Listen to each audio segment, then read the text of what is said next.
Hello દોસ્તો, હવે આપણે સ્વાધ્યાય 8.1 નો દાખલા નંબર 3 ગણીશું. તમે આગળના બે દાખલા જોઈ લીધા હશે. એ રીતે હું હવે આ દાખલો થોડી સ્પીડમાં વધારે ગણાવીશ. જો તમને સ્પીડ વધારે પડતી હોય તો તમે 2x 1.5x એમાંથી ઓછી કરી શકો છો અથવા ધીમી પણ કરી શકો છો. અને જો તમારે ઈચ્છા જ હોય કે હું થોડી ધીમી સ્પીડે સમજાવું તો તમે નીચે કોમેન્ટ સેક્શનમાં અવશ્યથી જણાવજો. હું મારી રીતે બનતો પ્રયાસ 100% કરીશ. હવે જોઈએ કે આપણને ત્રીજો દાખલો આપેલો છે. હવે આ જે દાખલો છે એની રકમ ક્યાંક અહીંયા ઉપર તમે જોઈ શકો છો એ પ્રકારે છે કે જો sin a બરાબર 3/4 હોય તો cos a અને tan a ની ગણતરી કરો. અહીંયા આપણને શું કીધું છે કે sin a બરાબર 3/4 હોય તો આપણને શું શોધવાનું કીધું છે? cos a શોધો અને tan a શોધો. cos a શોધો અને tan a શોધો. તો શોધો એટલે આપણે પ્રશ્નાર્થ ચિહ્ન કરીએ છીએ. તો આ બંને નિત્યસમ આપણે શોધવાના છે, cos a અને tan a. તો આ cos ને tan જોઈને આપણે ગભરાવાનું નહીં. આ ચેપ્ટર એકદમ ઈઝી છે. તમે એક વખત સૂત્ર તૈયારી કરી દેશો તો એકદમ ઈઝી છે. સૂત્ર પણ તૈયાર કરવાના નથી. જો તમે આગળનો વિડીયો જોઈ લેશો તમને 100% એ સૂત્ર પણ યાદ આવી જશે, યાદ રહી જશે. હવે જોઈએ કે આ જે sin a અને tan sin a બરાબર 3/4 આપેલું છે તો આને સીધું શું કરવાનું છે? ઊંધું કરવાનું છે. તો sin a ની કિંમત શું આપણને આપેલી છે? તો sin a. તો sin a એટલે એનો મતલબ કે આના સિવાયનો જો એક બીજો ખૂણો અહીંયા આપણને ત્રિકોણ એક આપેલો છે. તો જો એ રકમમાં જ આપણને ત્રિકોણ આપેલો છે તો ત્રિકોણમાં શું છે કે કાટખૂણો આપણને કયો ખૂણો આપેલો છે? બી. કાટખૂણો શું આપેલો છે? બી. અને જો એમ પણ ના કીધું હોય તો આપણને જે આ sin a જે આપેલો છે એ કાટખૂણા સિવાયનો ખૂણો આવેલો હોય છે. એ શોર્ટ યાદ રાખજો તમે. હવે એ સી, તો આ જે એસી કર્ણ થયો અને બી કાટખૂણો થયો. તો હવે આપણને શું શોધવાનું કીધું છે કે cos a અને tan a શોધવાનું કીધું છે. ચલો કઈ વાંધો નહીં, શોધી કાઢીએ. તો શોધી કાઢીશું. તો હવે 3 sin a બરાબર શું આપેલું છે? 3/4. તો 3/4 આ ઉપર લખ્યું ને નીચે લખ્યું એમાં શું ફરક કરી? હવે ફરક થશે કે જો મિત્રો કે sin a ની કિંમત શું છે? સામેની બાજુ અને ભાગ્યા કર્ણ. તો હવે કોની સામેની બાજુ? ખૂણા a ની સામેની બાજુ. તો ખૂણા a ની સામેની બાજુ કઈ થશે? તો ખૂણા a ની સામેની બાજુ આ બીસી થશે અને કર્ણ શું થશે? તો એસી થશે. તો આ કર્ણ થશે અને બીસી. તો ખૂણા a ની સામેની બાજુ બીસી અને કર્ણ થશે આપણો એસી. તો જો મિત્રો હવે ઈઝી લાગે છે કે 3/4 થશે. નથી સમજણ પડતી? થોડું પ્રેક્ટિસ કરો, વધારે સમજ આવશે. હવે 3/4 થયા તો એસી બીસી ભાગે એસી બરાબર 3/4. તો હવે 3/4 થયા તો મતલબ આનો બરાબર છે એટલે બીસી બરાબર 3 અને એસી બરાબર 4 કિંમત થશે એવું કીધું.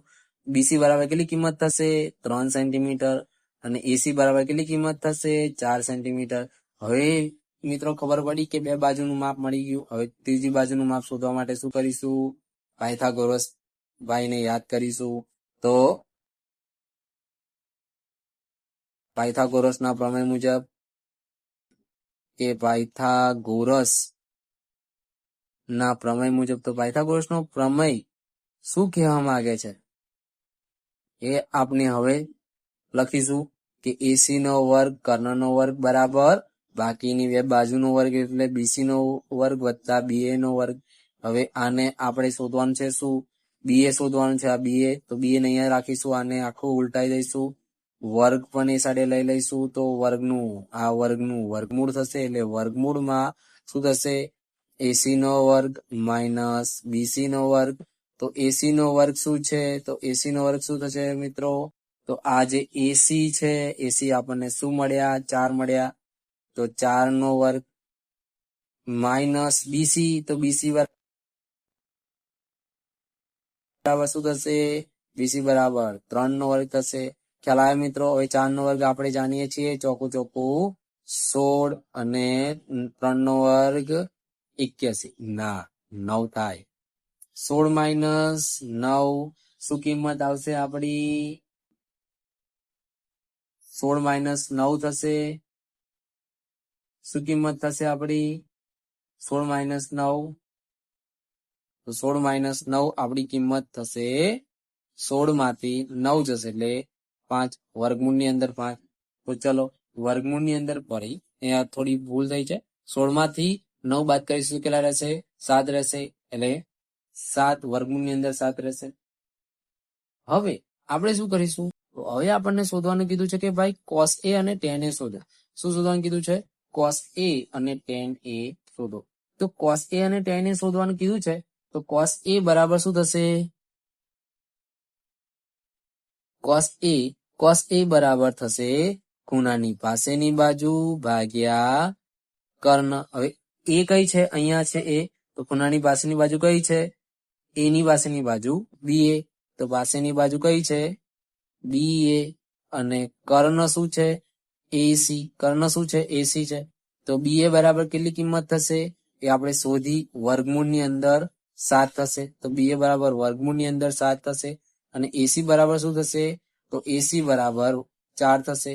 તો આ આપણી થશે cos A ની કિંમત. એ જ રીતના આપણે શોધવાનું છે કોની કિંમત? tan A ની કિંમત શોધવાની છે. કોની કિંમત શોધવાની છે? tan A ની. તો tan ની સૂત્ર શું થશે? ખૂણાની સામેની બાજુ ભાગ્યા ખૂણાની પાસેની બાજુ. તો ખૂણા A ની સામેની બાજુ કઈ છે? BC છે. ખૂણા A ની સામેની બાજુ BC છે. અને પાસેની બાજુ કઈ છે? AB છે કે BA છે. બરોબર. તો ABC ની કિંમત કેટલી છે? 3. AB ની કિંમત કેટલી છે?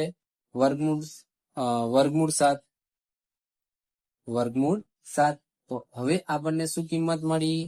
તો cos A બરાબર અહીંયા લખીશું નીચે, કેમ કે આપણને શોધવાનું cos A જે કીધું છે નીચે જવાબમાં, જવાબ સ્વરૂપે આપણે લખવાનો પ્રયત્ન 100% કરવો જોઈએ કે cos A અને tan A ની કિંમત અનુક્રમે શું છે? cos A પહેલા લખીએ તો cos A ની કિંમત લખો. અનુક્રમે નો મતલબ એ જ થશે. વર્ગમૂળ 7/4 અને શું થશે? 3 વર્ગમૂળ 7 થશે. આપણો શું થશે? આન્સર થશે. Thank you for watching video. જો આ જ રીતના તમે જે વિડીયોને નિહાળતા રહો અને તમને ગમ્યો હોય તો ચેનલને સબસ્ક્રાઇબ કરો, વિડીયોને શેર કરો, તમારા મિત્રો સુધી અવશ્ય પહોંચાડો કે જેથી કરીને એ આ રીતના દાખલા ગણી શકે.